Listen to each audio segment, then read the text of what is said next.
My name is Obed. Why the fuck are you laughing, bro? Bro, because, I don't know. I'm just having a great day today. Let me be. Let you be? Yeah, I'm having a good day. Shit, I can't lie. Anyways, as always, we got Orlando back here with the tech support. And Omar still don't got a mic. So we'll keep that tempted. I don't know what's going on there.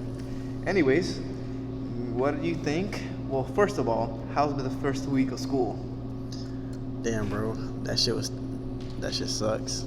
It's my last first week. Thank the fucking Lord. Well, you know what? You don't have to rub it in. Shit, I don't know. It's my last week. My last syllabus week. It's been kind of straight. I only got 2 classes on campus, 3 online.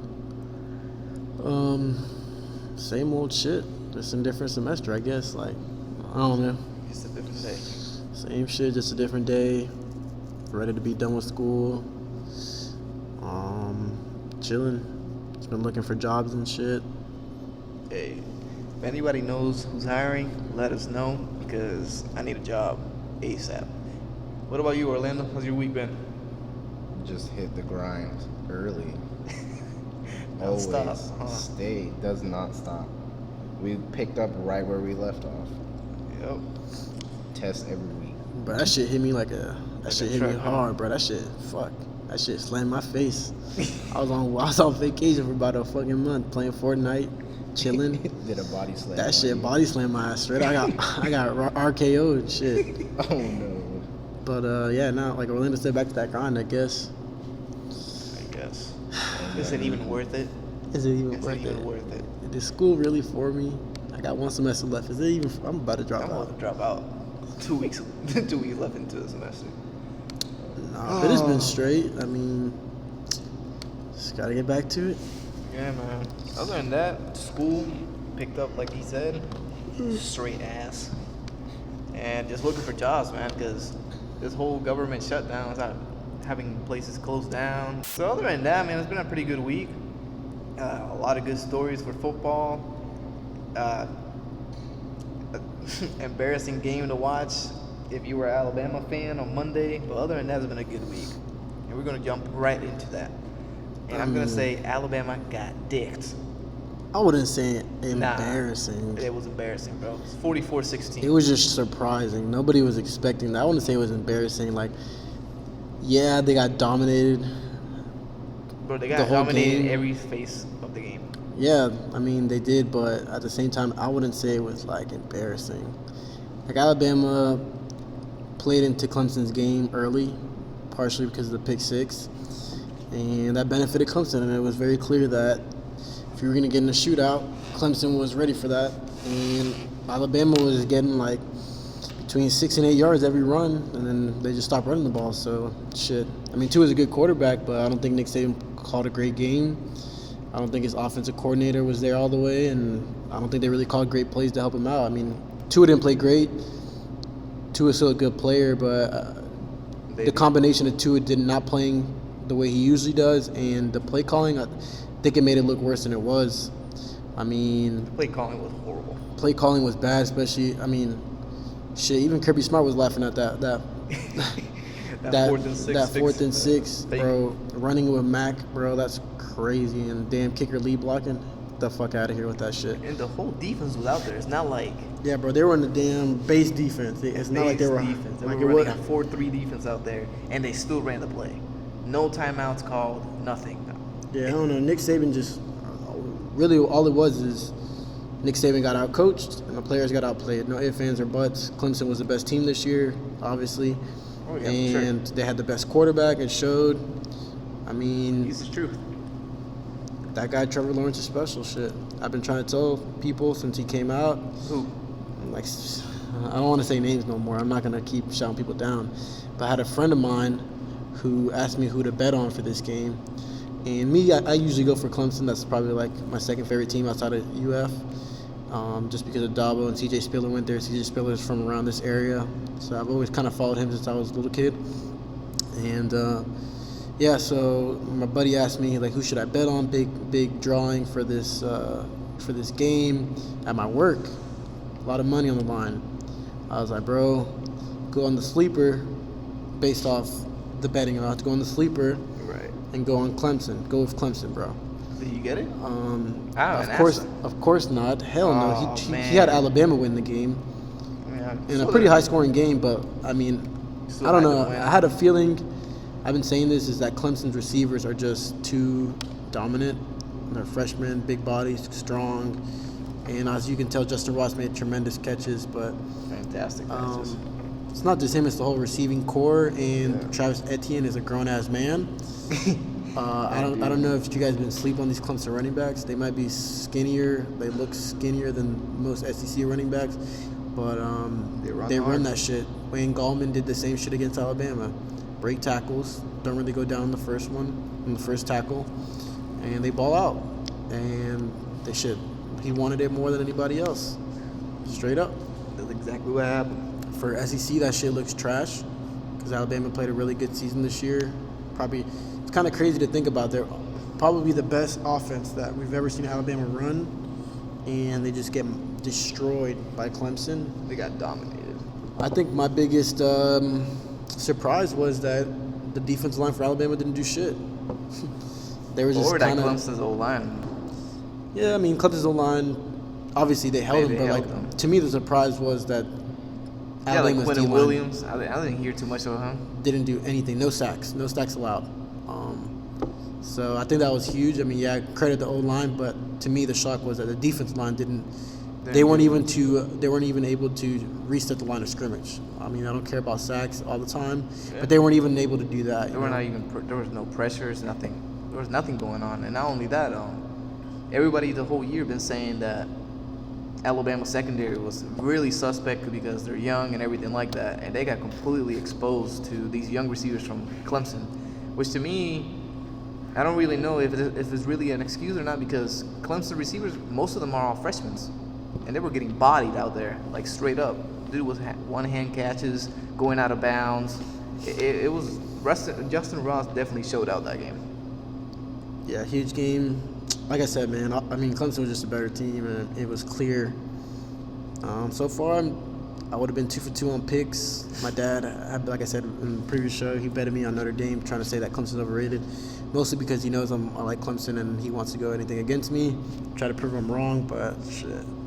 This man's good, and this man's too good. The quarterback's just too good. Dabo Swinney's an awesome coach. I think Dabo Swinney's one of the best CEOs in this game right now. It's just managing everybody, make sure everyone does their job. Brett Venables is one of the best defensive coordinators for sure. It's been that way for a while, but his blitz and disguises and coverage was just out of this world.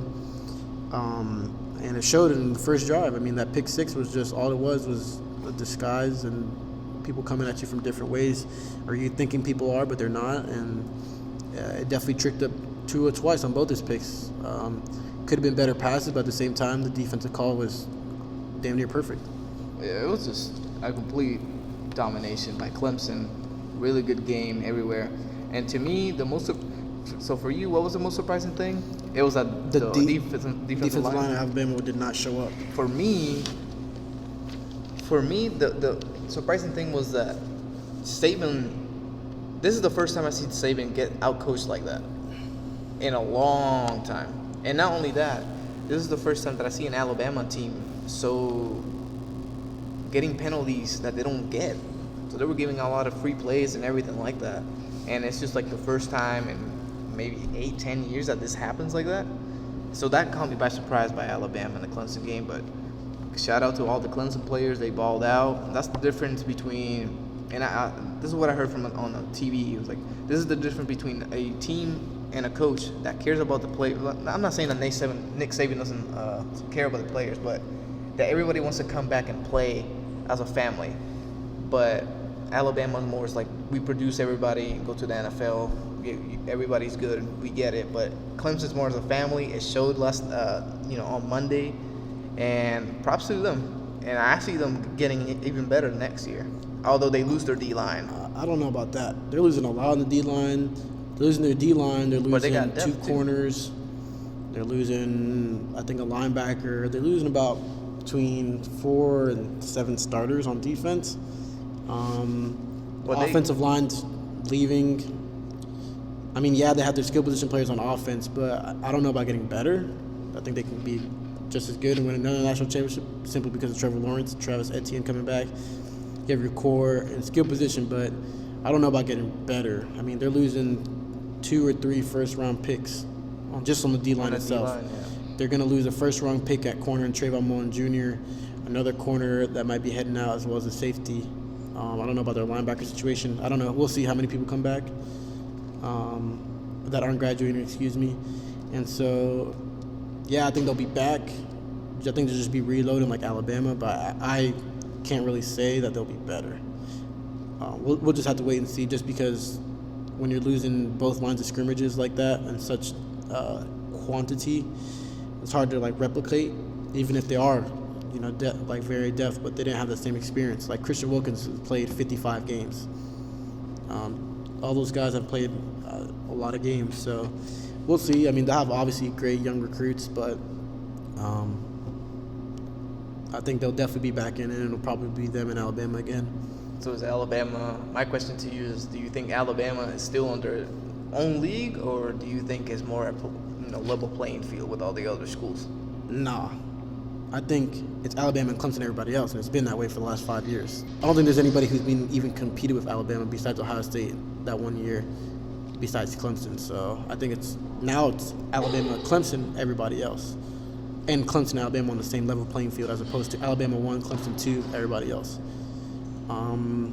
I think, it's Nick Saban. Like, we're not going to be here and just like, oh, wow, yeah, they got blown out one time since 2003. Last time he got blown out like this in 2003 when he was coaching LSU. So if we're going to just, after one game, say that they're on the level playing field for everybody else, fuck no. Like, that's not it. Like, yeah, Clemson's just that good. Nobody else really is. You don't think anyone else will compete with them? I mean, Georgia can compete, but they just lost a lot of people. I mean, no, I don't think Ohio State can compete again, not without Dwayne Haskins. I'm saying this year. This year? Hell no. No. I think it's really? No. Dude, they got blown out by Purdue. You saw what happened when they played Auburn? What? You saw what happened to Purdue when they played Auburn in the bowl game. Oh, yeah. They got blown out by like 60 points. That's the same team. That's the same Purdue team that blew out Ohio State. Hell no, I don't think Ohio State can compete. So is Ohio State better than Oklahoma? Maybe, but I don't really care, because the bottom line is the best two teams is Alabama and Clemson. I mean, that's facts. I'm just saying. And those are the only two teams that can compete against each other. Yes. That's it. Well, obviously Georgia now. Matchup wise, well, yes, Georgia is the only one who can match up. I think Georgia get blown out by Clemson, but I think matchup wise, Georgia obviously has competed with Alabama. I mean, there's nothing that anybody can tell me that you think Georgia could beat Clemson. Hell no. I don't see that shit. That quarterback's just that much better. We're talking about the teams that they have this year. I get it. Like, people are talking about expansion. Like, expansion sounds cool just to give people a chance, but we're not going to sit here and talk about like expansion like would really change anything. The two best teams for the last 5 years have been Alabama and Clemson, and 4 out of the 5 times they have been in the national championship. And Alabama's been in every one of these last 5 years. So every year, I don't really see a change. Like, there's no, yeah, Dwayne Haskins is great, but that defense, if you think Oklahoma's defense is bad, Ohio State's is just as bad, in my opinion. Damn, I don't know about all that. Their D-line is pretty bad. Without Nick Bosa, their D-line wasn't that – their D-backs are pretty bad because they're young. They just reloaded. Their D-line, after they lost Nick Bosa, was it was like a good Power 5, but I wouldn't say it was elite. With Nick Bosa, yeah, they're there. With Nick Bosa, it's a whole different game, the defensive line-wise. Offensively, Dwayne Haskins, which is great, but I think if you put a good defense on them, I don't think they're going to be scoring 30, 40 points. That's just how I feel. Same thing with Oklahoma. Oklahoma wouldn't score that many points if fucking Alabama didn't go up 35 in the first half. They stopped running their offense. Start running the ball. That's what they did. They ran the ball, stopped throwing. And then Notre Dame, non-existent. Like, come on now, bro. I've been fucking thinking that shit forever now. So I really don't like. Yeah, the playoff, that sounds cool, but the bottom line is last 5 years, no one's competed with Alabama. Really. So you're saying just keep it at 4? I mean, I'm saying that I think I like 8. I think that'd be cool to see UCF get their ass whooped by Alabama. I mean, that's fine, just so people would shut up. And I think, having another playoff game is like, oh, that's awesome. And the way football is, someone gets injured, maybe in that time span, someone gets injured, like a Mackenzie Milton, for example. They're Mackenzie Milton for a different team. That's what I'm trying to get at there. Their star player, let's say a star player gets injured, then the game gets more interesting. Like, that's cool, but I mean, consistency has shown it's just Alabama and Clemson and everybody else. And the one year that Clemson didn't do anything, which was last year's, because they didn't have a quarterback. I mean, and it was evident. And as a Clemson fan, I knew that this man wasn't that good. Kelly Brown wasn't that good. Good enough to lead them to a championship. You put Dwayne Haskins in his shoes last year, I think Clemson competes more with Alabama. Like, it's all you need is have a good quarterback, but everything else, coaching-wise, Alabama and Clemson, a good quarterback can take you there, but the coaching-wise, just there's no one that competes with Dabo and Nick Saban right now. Yeah, that's facts. And that's just what it is. It's almost like a monopoly. Like, we're complaining about the BCS. It's the same thing. It's the same shit, bro. If the BCS was now, it would be the same 2 teams. Yeah, we eliminated a game. Like, that's basically what it is. Like, y'all playing for second and third, fourth place. Like, make it to the college football playoffs. Woohoo! Oklahoma made it. Get their ass bust every year. I don't think they've made it. They haven't made it to the championship yet. And they've been in it 4 times. That's true. So I mean, it's just no. I mean, I feel like they just did it just so more people could get the chance to get in, because people were complaining about the BCS. But like you said, the past 4 years have been the same 2 teams. But Alabama and Clemson, that's it, and everyone else. I agree with the playoff system, for example, because it's not about seeding. Like, Alabama hasn't always been the number 1 team. Clemson hasn't always been the number 1 team, So Georgia, that 1 year. Last year, Alabama was the 4th seeded team. No number 1 seed team has ever won. Yeah, and so Georgia was the 4th seed that year when Ohio State was like a 3rd seed, I think, or something like that. I think what it shows is like the seeding sometimes is not great, simply because of scheduling, which is which was the problem with the BCS. But now with the seeding, it gives opportunity. But it always shows who people have been saying have been the 2 best teams. Mm-hmm. And for the last 4 or 5 years, it's been Clemson, Alabama. And maybe their seeding's differently because they lost 1 game in the end of the season as opposed to the beginning of the season. That makes them go down in ranking. Right. But the eye test shows those have been the 2 best teams, and guess what? They're in it. And same thing with last year. The eye test was what? Alabama, Georgia. They were in it. All right, so the next question I'm going to have for you, is the not only Alabama or Clemson, but is the playing field now more level than it was with all the leagues? Or do you think SEC is the most dominant completely?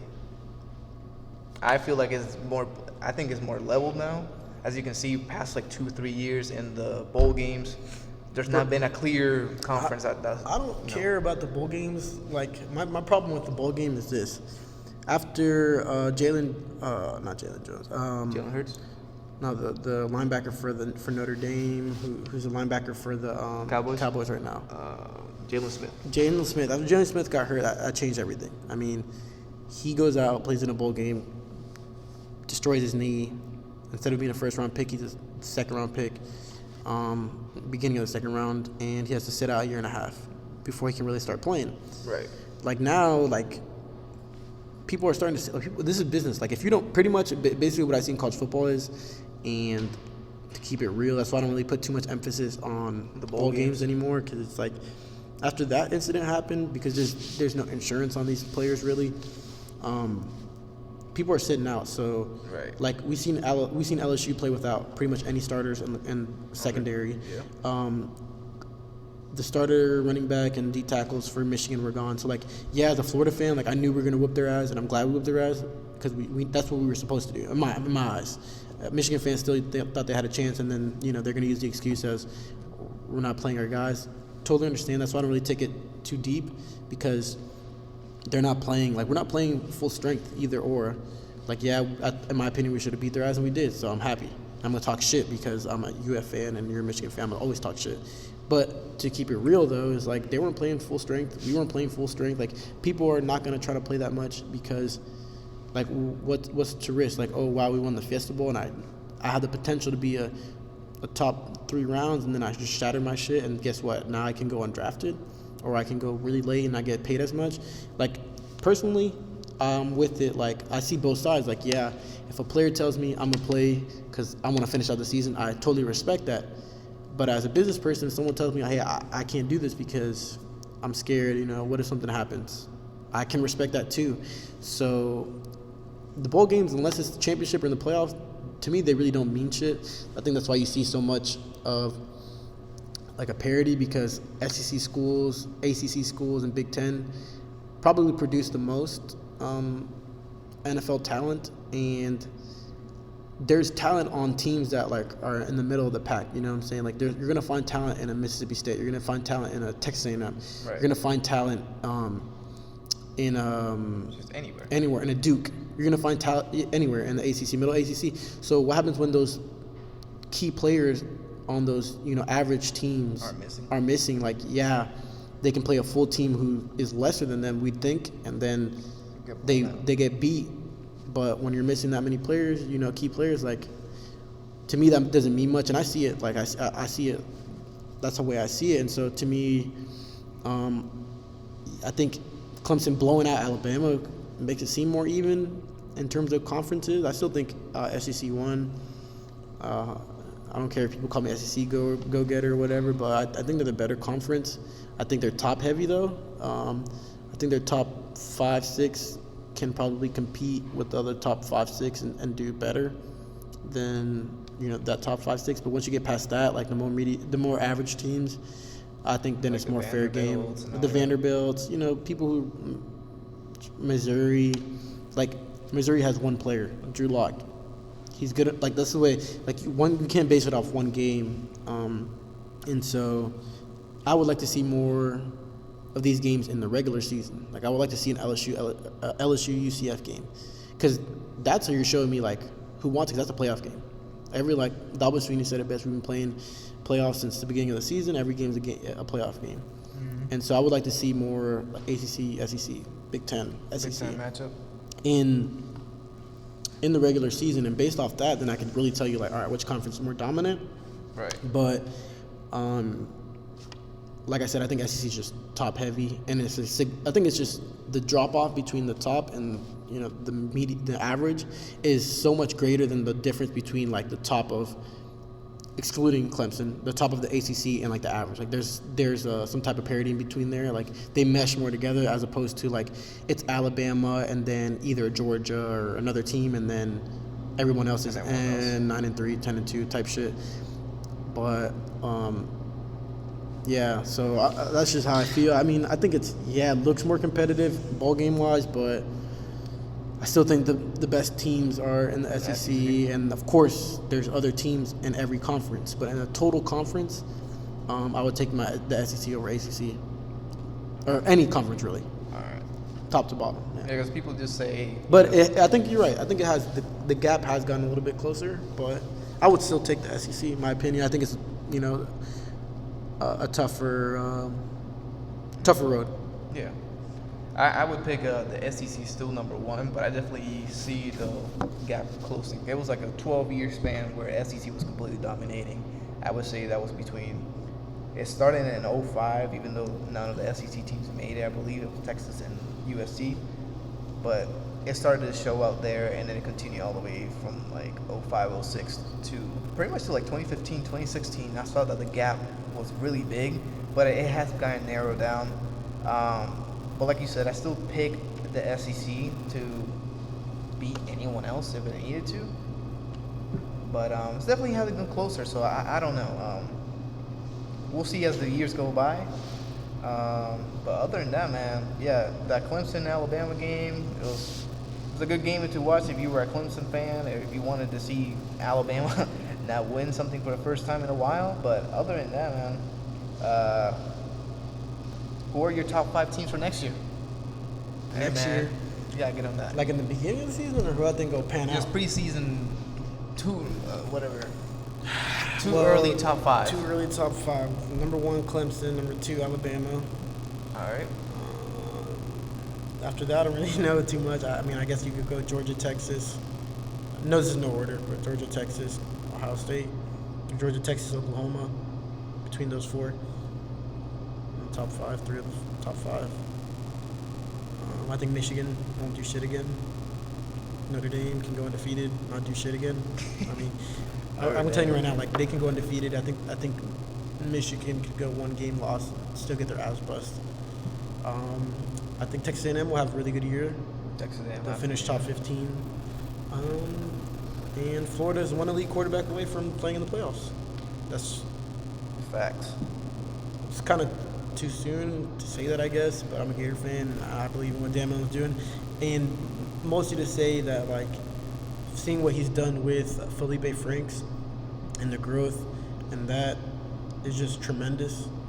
And so I believe that once he gets his guy and the right guy there in his system, Florida can be a competitor. I mean, there's so many teams out there that are just a couple pieces away, like Oklahoma could very well be back in it too, depending on this quarterback's really that good. Spencer Rattler. Supposedly Bo Nix going to Auburn. We'll see what happens there. I would say my top 5 are definitely Clemson, Alabama. I don't know about Texas though. They did just destroy Georgia. Well, I'm talking about preseason top 5s. Texas. Just because of the hype. Yes, and they're getting better. No, I'm saying but just because of the tradition and everything, you put them top 5, and after this last year. Yes. Okay.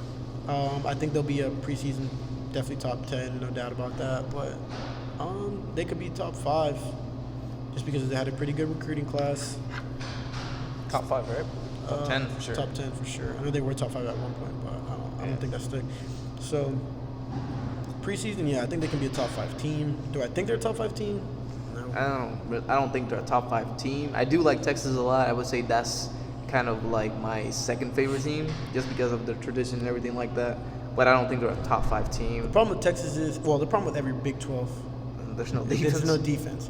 So Texas plays defense. But that's their downfall. Well, lately. They play defense against a couple teams, but they also lost 4 games. Let's not forget that. So they lost 4 games because once you get into shootouts every game, like Texas can have one great, phenomenal defensive game, and then the next game get put 30, 40, not blown out, but because they'll score, but they'll get scored on 30, 40 times, like 30, 40 points. Right. Like that shit just doesn't really happen in the SEC every week. So I think that's what they're susceptible to. They fall in that trap of, unless they get a consistent defense, and I'm sure they can compete, but nah, I think they'll end up dropping a game or 2. Maybe they can get over the little brother hump of Oklahoma right now, because that's their Achilles heel. Can't beat them. And they beat them in the regular season, but but when it matters, champions. Same thing with Georgia. So same thing with Georgia. But 2 things for the University of Florida. They got 2 good gets. First thing we want to do is we want to fix what we said on the last episode of saying that R.J. Henderson is C.J. Henderson's brother. That is not it. Is Xavier. Misinformed. But we did get a 4-star wide receiver out of Texas. Looks like a legit wide receiver. We have to see last few classes we've had good receivers, and then they can't play because heart problems or broken necks and stuff like that. So we'll see about that. And we also got if you want to make him a 5-star, if you go to Rivals, but basically a 4-star cornerback in Chris Steele. So that's a good get for DBU. What do you think about that? I mean, we all knew Chris Steele was coming to Florida. We all told y'all second episode. We thought this just because it's the best school and the instability at South California, at USC. This is the best place for him, and I think he realized that, especially seeing the type of defense we run and how successful our cornerbacks have been, and I think it's a good spot for him. He might not be a starting on the outside, but he'll definitely get PT, and going into his sophomore year, he'll be set to be a prominent starter because we're probably going to lose both our corners. So I think it was a good spot for him. And it's great for Florida. It helps the recruiting class, bulk up the back, pretty much what we've had forever. Now we just need to get the offensive side of the ball, continue rolling. Yeah. And so let's see. Another big news of this week was Cliff Kingsbury going to Arizona. So USC lost their OC. USC lost their OC. Went to Arizona Cardinals NFL team. I know this is not really based on college football, but I don't really feel like he should have gotten the job. That hire was not warranted. Yeah. I'm with Stephen A. Smith on that one. He looks like he should be on The Bachelor. Motherfucker had less than... He has a losing record at Texas Tech. He had a losing record at Texas Tech, right? But he was 16 games under 500 in his own conference. So most of his wins came from out of conference Pee-wee teams that they should be anyways. Right. So I don't really fuck with that hire. I think it was stupid. But at the same time, the NFL is changing. If he has a good relationship with his quarterback, maybe he drafts Kyler Murray, or maybe he whispers in Josh Rosen's ear, tell him to get off his ass. Maybe he does have sparked something. I think Arizona's still overall a shit team. So, their roster's kind of trash, besides David Johnson, which didn't do much. Larry Fitzgerald's old. People are speculating that they're going to take Kyler Murray number 1 overall. Yeah, just because of what the comments he made when he was at Texas Tech. I don't know about all that, man. Take that shit. I think Kyler Murray, Kyler Murray, I think, like I said on the other show, business-wise, I would do baseball. But at the end of the day, it's like he has to do what makes him happy. So if he chooses football, go for it. He's a 5'9" quarterback. I'm not rooting against him. I just don't see him panning out to be a top quarterback for years to come. I don't know. I just find that hard to see. You don't see him as a franchise quarterback. I see him as a franchise quarterback. I just don't see him as an elite franchise quarterback, like number 1 pick. So you see him like Alex Smith? Nah, not check down Charlie, but I think he can make plays. I just think it's gonna be hard for him at 5'9". Right. I agree with you on that one.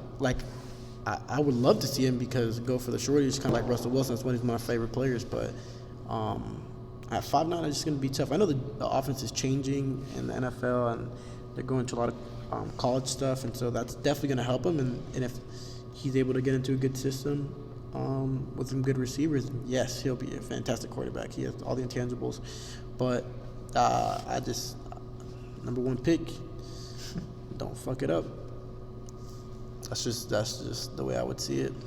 All right, man. And so this is another big thing that we've been noticing lately, especially this week. And this all these quarterbacks going into the transfer portal. Do you think that this is something that they're going to have to fix eventually for people transferring, or do you think it should happen anyways? Yeah, I don't know. I don't really know all of the rules behind the transfer portal. I think it's just you putting your name in there to get exposure. I don't think that dignifies that you're leaving, because the thing is that a lot of teams already have their set. Obviously some quarterbacks are high commodities, like Jalen Hurts will be, but people like Tate Martell going into the transfer portal. Dude has no film, legitimate film. He went to Ohio State. I just thought he was on a really good high school team. I didn't think he was all that, as is. Yeah. And if you're leaving because you don't think you can get a job, what does that show me as a coach? You're afraid of competition, or you're just not that good. So I think he kind of snitching on himself. Obviously somebody's gonna want to get him, but he's snitching on himself. He can't take the competition, and he's not that good. So I don't really, I don't really know the rules of it, so I don't know what could be changed. But I also think that it's good, because if coaches can leave when they want to and take new jobs, then I don't see should be able to do the same thing. Obviously, with limitations, we're not wanting people to switch every year or whatever. But at the same time, I do understand quarterback. There's only one position. There's only one quarterback. So if you're not going to be that guy, I wouldn't want to stay behind anyone on the bench either. I'd rather play. That's just how I feel. And so same thing with any other position. If you're not going to be that guy, if you're not going to get any PT, what's the point of being there if your career plans are to play football? So I can respect it, but I'd probably have to do more research into what are the actual rules of portal, what are the requirements and stuff like that. All right, man. So we're going to take a little break. Now a word from our sponsor.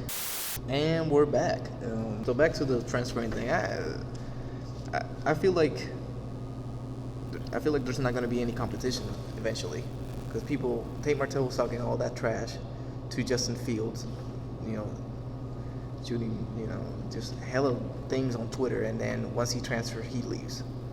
Now Jalen Hurts is leaving because obviously Tua Tagovailoa is still there, and he's a graduate transfer, so that makes sense. But there's quarterbacks everywhere transferring. Quarterback from Oklahoma, the backup, transferring. The Tate Martell transferring. Multiple people from Georgia transferring over to other schools. So I just feel like eventually this is going to be the easy way out. There's going to be no competition. Well, what kind of competition do you want? I don't really get what you mean by that. What do you mean? Like, how do you mean there's not going to be the competition? Like people just not. I'm not saying in games there's not going to be competition, but people are going to be scared to compete with other people in the same position. That's what I'm trying to get to. I get that, but at the same time, like, that shit don't bother me. Like, if you're not going to play at a school, like, what's the point of competing? Like, if you're not going to play, like, as admirable as it is, Jalen Hurts stayed and whatever, and he was able to win the SEC championship, but, like, that looks cool. That's a cool story, but, like, I'm not finna sit on the bench. Like, I'm not finna sit behind somebody, especially if I should be playing. Like, so basically, if you don't start, you should leave. Not start, but if there's only one quarterback. So the quarterback, if you're not the starter, yeah, I think But if you're a tight end. If you're a tight end, I mean, it all comes in time. Every position is different. Like, I want to say a D-line and O-line, if you're a freshman, you should leave. Like, that's stupid because usually you have to get into that program of working out and stuff. I'm not advocating that it should leave, but I don't think that having that option, you know, makes it the easy way out, because if you have the potential to play, like, maybe you're not at Alabama, maybe you're not cut out to play at Alabama, but you're sure damn well probably good enough to play at South Carolina, why wouldn't I leave? Like, I would leave. Maybe that's the easy way out, but at the same time, like, who gives a fuck? Like, these people are trying to get paid. Like, there's talent out there that probably will never see from the past because they were behind somebody else.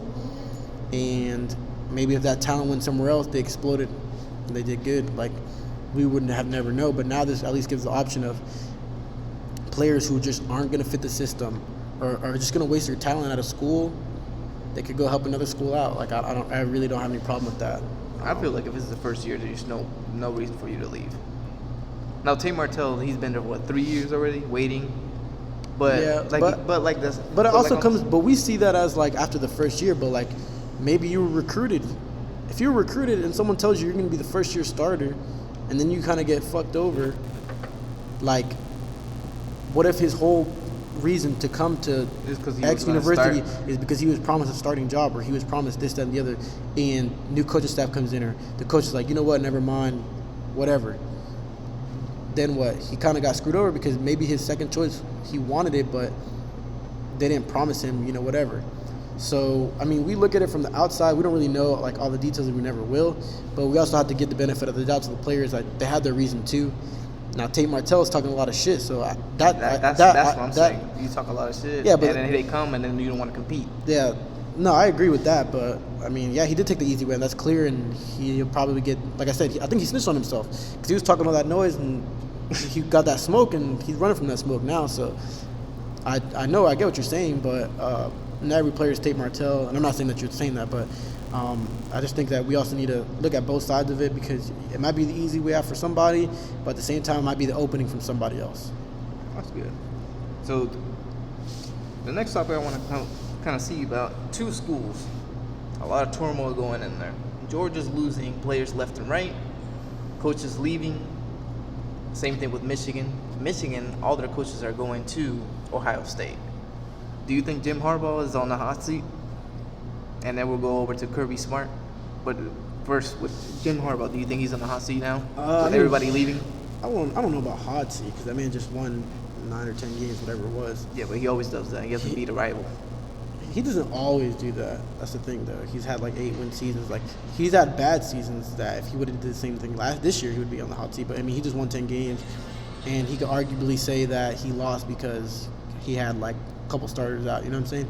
So I don't think he's on the hot seat, but at one point at Michigan, you got to know when you're going to get over the hump. Like, I mean, he didn't do bad. Like, so if he was coaching a different school and he did the same thing, nobody would be complaining. But he's at Michigan, and yeah, but he also doesn't beat his rivals. That's the main thing. I mean, the only team he hasn't beat is Ohio State, which, yeah, it's a big thing. That's a main thing, but that's the only team he hasn't beat. And he's only beat Michigan State once. This is true, but he did it this year, so there's been improvements. He actually has a quarterback this year, a competent one. I mean, he's not great, but he's a competent quarterback. Let's not. I mean, Michigan's been the same thing as Florida. I'm not going to sit here as a Florida fan and just discredit. Like Harbaugh, I think he's overpaid for sure. He's overrated, but I'm not going to sit here and pretend like he had a good team either. Like this man has not had a quarterback. Just like he's literally been the Big Ten, Florida. Good defense, good running back, no fucking quarterback, can't make no type of plays, and that's what it shows. I mean, same thing with Florida, except for he was able to actually win 7 games a year, as opposed to Florida had a couple less than 500 seasons. Yeah, but the big difference there is that one team has a top 5 class, the other team doesn't have a top 20 class.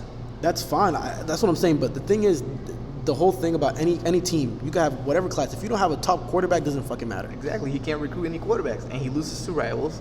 He can't get over the hump, and Michigan's fans are already getting tired of it. And they just got.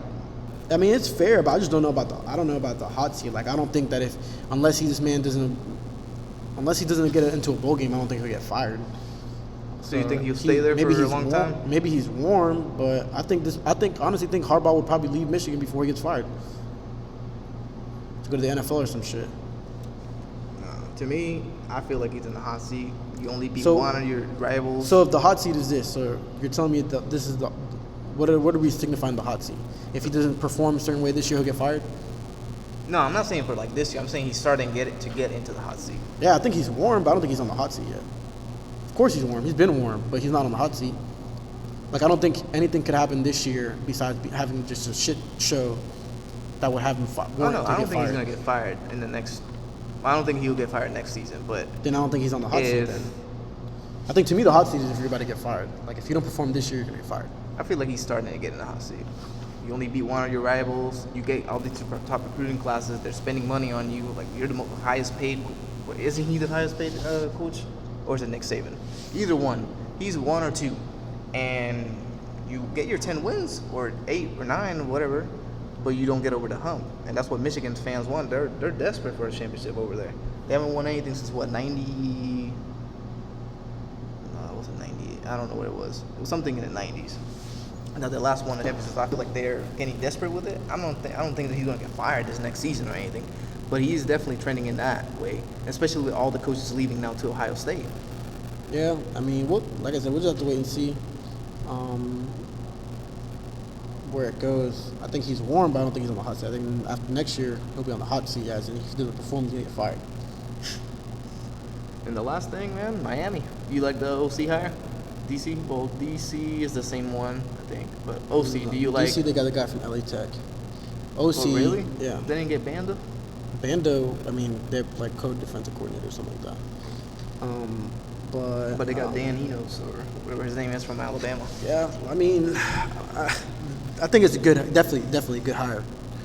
I think Manny Diaz can be something serious. He got a good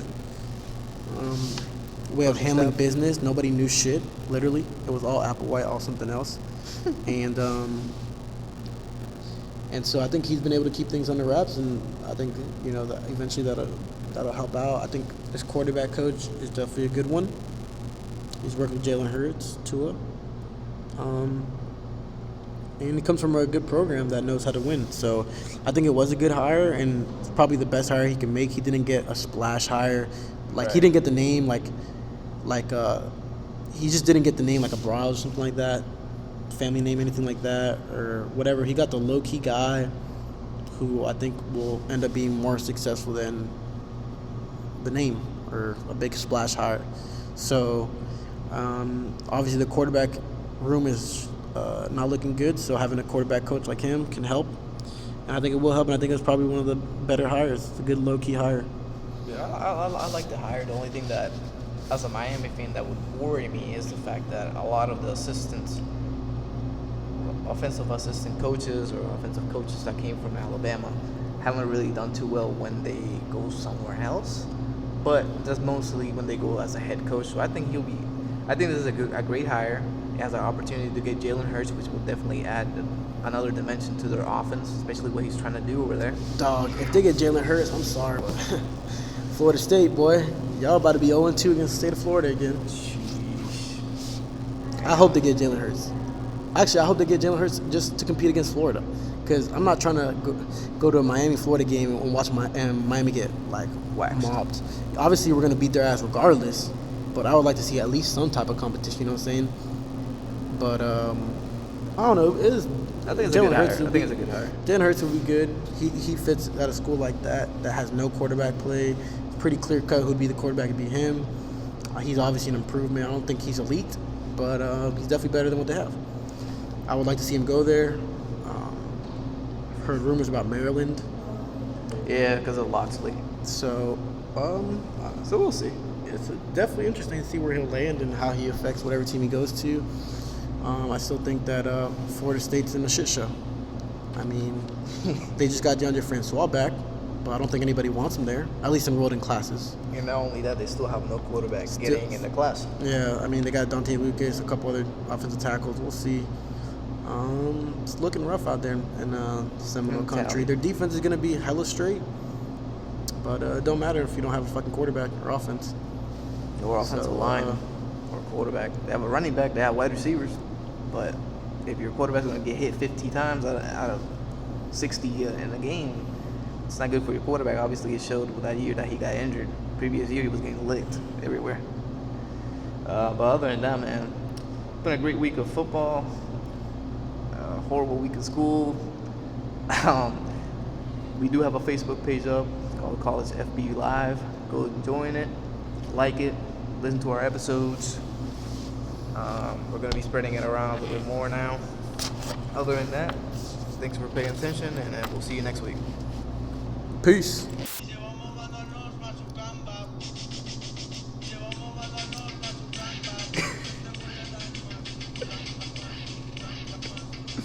He was interviewing somebody and he was like, déjame, ponte a grabar otra mierda. And he got his phone and threw it and smashed the shit out of it. Alguien que haga lo de Halo. Alright, pues vamos para allá. Alright, man. Welcome to College Football Live.